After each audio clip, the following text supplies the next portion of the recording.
and welcome to the first ever White House Digital Assets Summit. I know that many of you have been fighting for years for this, and it's an honor to be with you at the White House. I want to thank the White House AI and crypto czar David Sachs, Treasury Secretary. This is David right here, in case you don't know. You know David. And a man who's doing a great job as Secretary of Treasury, Scott Bessent, who's right here. Scott, thank you very much. Commerce Secretary Howard Lutnick, wherever you may be, Howard. Hi, Howard. He's doing some interesting work right now with all that's going on. He's right in the middle of it and doing a great job. Thank you. SBA Administrator Kelly Loeffler. And hi, Kel. SEC Commissioner Hester Pierce. Thank you, Hester. Acting CFTC Chairman Caroline Pham. House Majority Whip Tom Emmer. Hello, Tom. Representative Brian Stile. Thank you. Brian, thank you very much. Digital Assets Council Director Bo Hines. Good, Bo. Great job. And many other distinguished guests. We have a lot of very distinguished people around the table. Some of them will be speaking. I want to thank Marco Rubio also, who's right over there. And we have tremendous people very interested in this subject. And last year, I promised to make America the Bitcoin superpower of the world and the crypto capital of the planet. And we're taking historic action to deliver on that promise, as you know, around the table. Yesterday, I signed an executive order officially creating our strategic Bitcoin reserve. And this will be a virtual Fort Knox for digital gold to be housed within the United States Treasury. That's a big thing, Scott.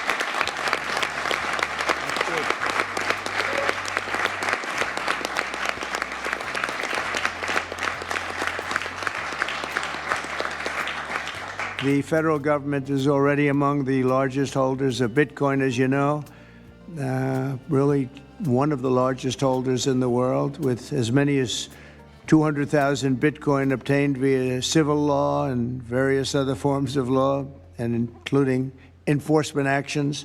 These existing holdings will form the foundation of the new reserve. Unfortunately, in recent years, the U.S. government has foolishly sold tens of thousands of additional Bitcoin that were worth billions and billions of dollars had they not sold them, but they did sell them, mostly during the Biden administration. Not a good thing to have done. From this day on, America will follow the rule that every Bitcoin knows very well: never sell your Bitcoin. That's a little phrase that they have. I don't know if that's right or not. Who the hell knows, right?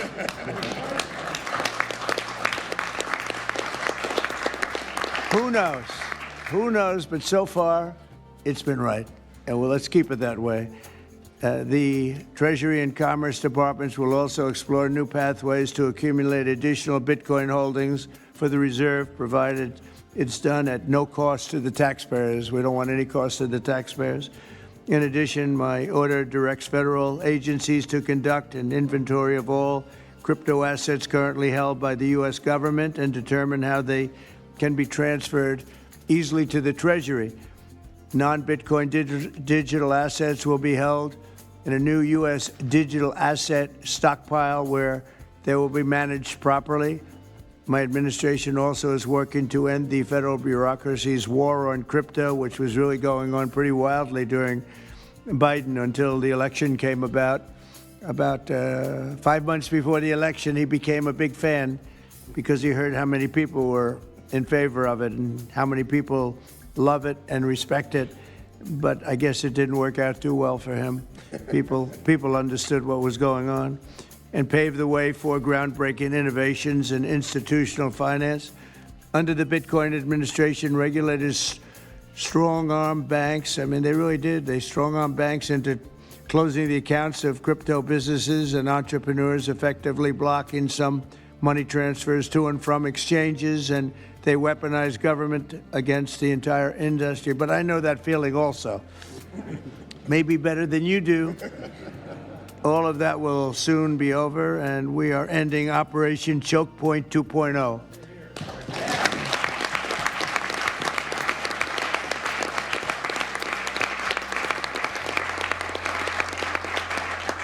Now, some people really suffered. It was ridiculous what they were doing, but in the end, they came around, but they came around for the wrong reasons. They came around only because they wanted votes, and they saw that tens of millions of people were against them because of what they were doing. I also want to express my strong support for the efforts of lawmakers in Congress as they work on bills to provide regulatory certainty for dollar-backed stablecoins and the digital assets market. They're working very hard on that. This is a tremendous opportunity for economic growth and innovation in our financial sector, and will really go a long way. I think it's going to be a tremendous, we feel like pioneers in a way, of tremendous method of growth. And things are very much tied, and we want to keep it that way, the U.S. dollar, long into the future. We're going to keep it that way. I hope lawmakers will send that legislation to my desk before August recess if they can. And they're very much working with you, and you know a lot of them, and a lot of them were committed right from the very beginning. So I just want to congratulate you all for being at the White House today, and a man who knows more about Bitcoin and AI and just about everything else than anybody, David Saxton. I'd like to have you say a few words, David. Thank you, Mr. President. We're all here today because of your leadership, your vision, and your generosity, and I really want to thank you for that. We're also here because of your desire to make America great and to introduce a golden age in America, including for digital assets. And we're here because of your love of innovators, or as you might say, high IQ people. Yeah, we know you love high IQ people. And we have about 30 of them here in the room today. These are the top people in the digital asset industry. And one other thing that I think that you love is legal fairness. This is an industry that was subjected to prosecution and persecution for the last 4 years, horrible lawfare, and nobody knows what that feels like better than you do. So we really appreciate the fact that you understand legal fairness and that you're always willing to fight for the right thing, for legal fairness. You never back down. You stand defiant, even in the face of an assassin's bullet. It's an inspiration to everyone in this room, I think. So it's an honor. Thank you. Thank you. So I just want to say it's an honor to work for you. It's an honor to work for a president who works every day to get so much done on behalf of the American people. Your administration is moving at tech speed. It's really amazing. It's actually faster than any startup that I've been part of, is that your administration moves even faster. So I just want to say thank you for having me be a part of it. I've enjoyed every minute of it. I love working for you, and thank you again for this opportunity. Thank you, David, very much. Appreciate it. And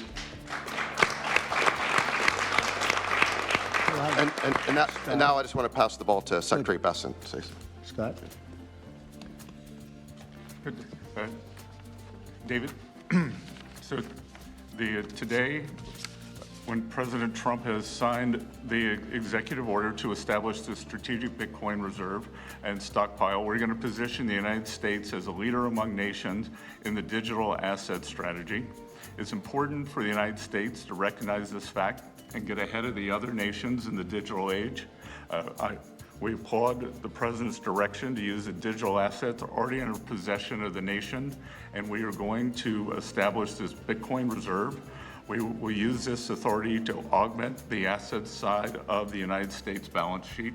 As I've said many times, President Trump is creating assets for the American people, while most past presidents have created debt. And a large part of this asset program can be in digital assets. We are going to end the regulatory weaponization against digital assets. The Biden administration's actions did nothing other than punish innovators, and that all of you have made it here today is really a testament to your fortitude. Much of Treasury's responsibility in this order relates to the tax code and determinations around risk weightings, and I'm here to assure you that we are going to work with the Comptroller of the Currency, the IRS, and we're going to rescind and amend all applicable previous guidance. And we are going to put a lot of thought into the stablecoin regime, and as President Trump has directed, we are going to keep the U.S. the dominant reserve currency in the world, and we will use stablecoins to do that. Thank you.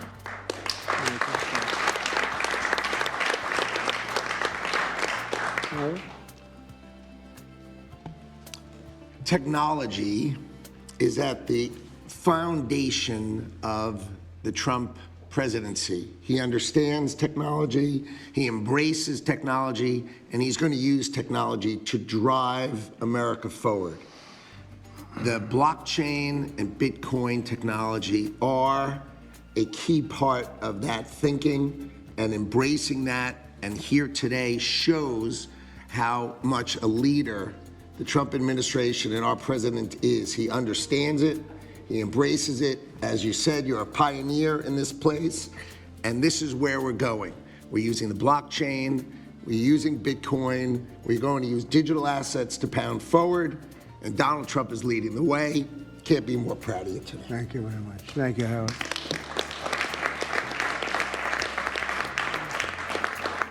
Kelly, go ahead, please.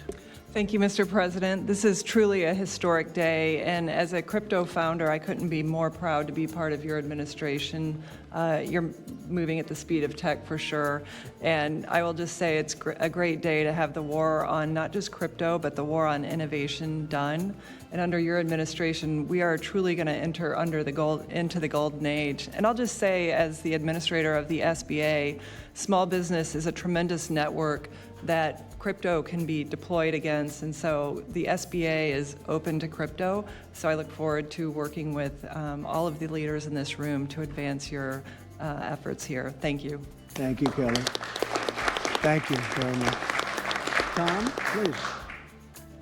Well, Mr. President, I want to say thank you. I want to thank you for the amazing team that you put together. I want to thank you for David. I mean, this kind of a meeting, no one in this room could have envisioned this just a couple years ago. You are the one that has the vision. You're the one that said, we are going to do 21st century finance right here in the United States of America. I've been doing this for 9 years. It is amazing how far we've come, and that's a credit to you, Mr. President, and your leadership, and God bless you for doing this, because it's going to make a huge difference with everything else you're doing. And by the way, Americans love it. They're going crazy. Thank you, sir. Thank you, Tom. Thank you very much. Thank you. Thank you very much. Everybody else? Go ahead, please. Does anyone want to say a couple of words? Cameron or Tyler, do you want to? You're very shy in front of the camera. Actually, Cameron, I think you said something earlier that I thought was really profound. You said that a year ago you thought it would be more likely that you'd end up in jail than at the White House. Not to put you on the spot, because you didn't do anything wrong, but that was the environment a year ago. But do you guys want to say something, either one of you? Sure, that was actually Tyler who said that. but it's Sorry, I still get mixed up. But yeah, we never thought that we'd get attacked the way we did in our backyard after trying to do the right thing for so many years and always trying to raise the bar with respect to regulations. So it's truly wonderful to see how things have changed and how the pendulum has swung back in the way that it has. And we've always felt that the U.S. should lead in Bitcoin and crypto, and it's ours to sort of lead and win. And it's just wonderful what President Trump has been doing with this, and we look forward to working together.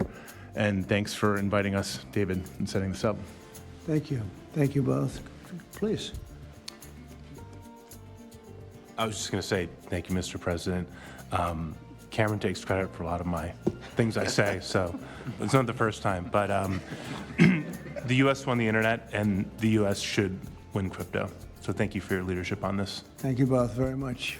High IQ individuals around this table. That's what I always say. We need high IQ. So thank you very much. Would anybody like to say anything? Please. I just want to express my deep gratitude for the seriousness with which you're approaching our industry and how you're actually helping guide it in the right direction. I've worked with many central banks in other countries, and when I was working there, I was wondering why I, as an American citizen, can't help the United States financial system reach this higher level that the world is on course towards generally. And so I'm very grateful that finally there's been a new level of kind of common sense and adoption of these ideas. Me and the other people in this room do believe that the crypto, blockchain, Web3 infrastructure is the next iteration of the financial system. And I think that the U.S. should have its leadership position continue in that new financial system. And I'm very, very happy to see people like David Sachs, Secretary Bessent, Secretary Lutnick taking this very seriously with their time, and very grateful to them too. So I'm just overjoyed to see this, and I think it is a big part of how the U.S. can continue its role in the global financial system. So thank you. Thank you very much.